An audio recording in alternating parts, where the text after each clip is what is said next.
Hi guys, it's apple season over here, which means the apples are available at discount price, which also means I want to cook as much with apples as I can to use the beautiful apples because they taste the best at the moment. Today's recipe is something I've always bought.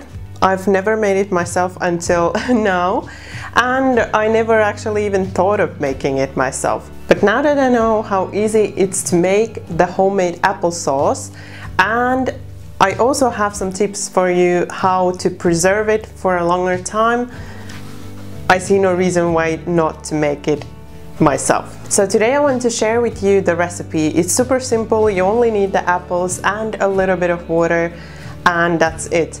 It's also very easy to make. It doesn't require much from you to do, apart from peeling, slicing the apples and putting them on heat and then mixing them once in a while and checking that they're cooked through. Very easy to make and absolutely worth the work. The applesauce is great to go on your yogurt, on muesli, or to use for a lot of baked goods.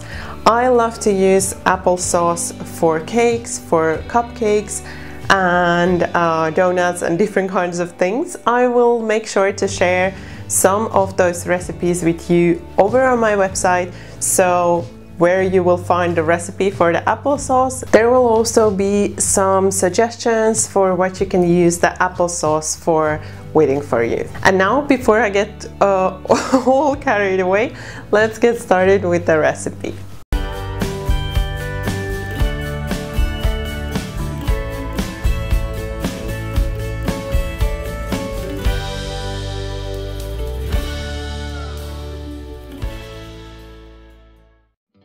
You want to first wash the apples and then peel them. Then you want to de-seed them and cube them into small cubes.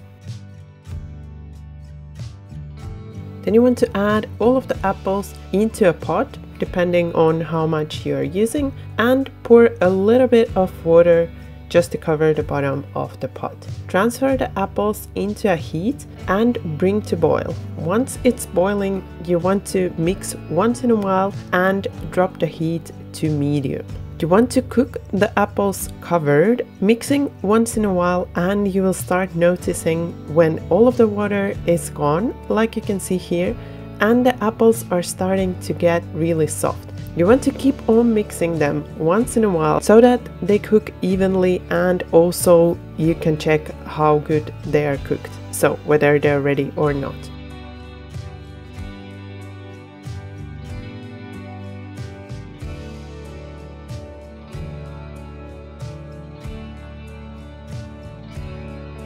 Then when you see they start to get really soft, you want to mash them well with that wooden spoon and continue cooking until they look like this. So in the end, you want to have a really smooth puree-like consistency. Then you want to remove it from heat and allow to cool completely. I hope you enjoy this very simple recipe. Sometimes it has to be something so simple, but I would also like to say that I really love this kind of basic recipes because you can use the applesauce for so many things, and I think it's really worth making it from scratch. I forgot, I wanted to mention to you how you can store the applesauce. So if you're making it yourself without adding any preservatives to it, you want to use it up quite fast if you're going to store it in the fridge. I will check on how long it lasts, but I have used up mine in like 3 to 4 days, so less than a week, but I will check whether it's okay to store it for longer, and I will mention that in the recipe. But if you want to store it for later, what you can do is to freeze it in an airtight container or in a plastic bag. And also, when you do this, I would suggest to write the exact amount you have there, so write the grams on the package so you know when you're defrosting it, you know how much there is. For example, if you need it for a recipe, then you know exactly how much you will need.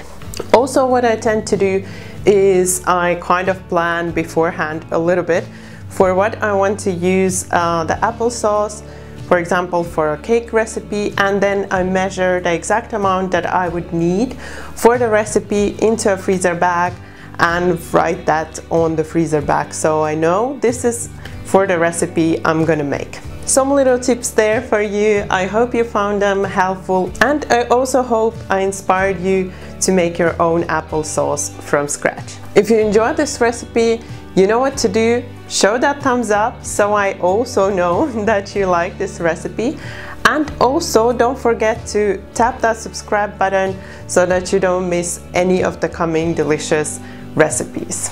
Thank you for watching my video. Bye bye until next time.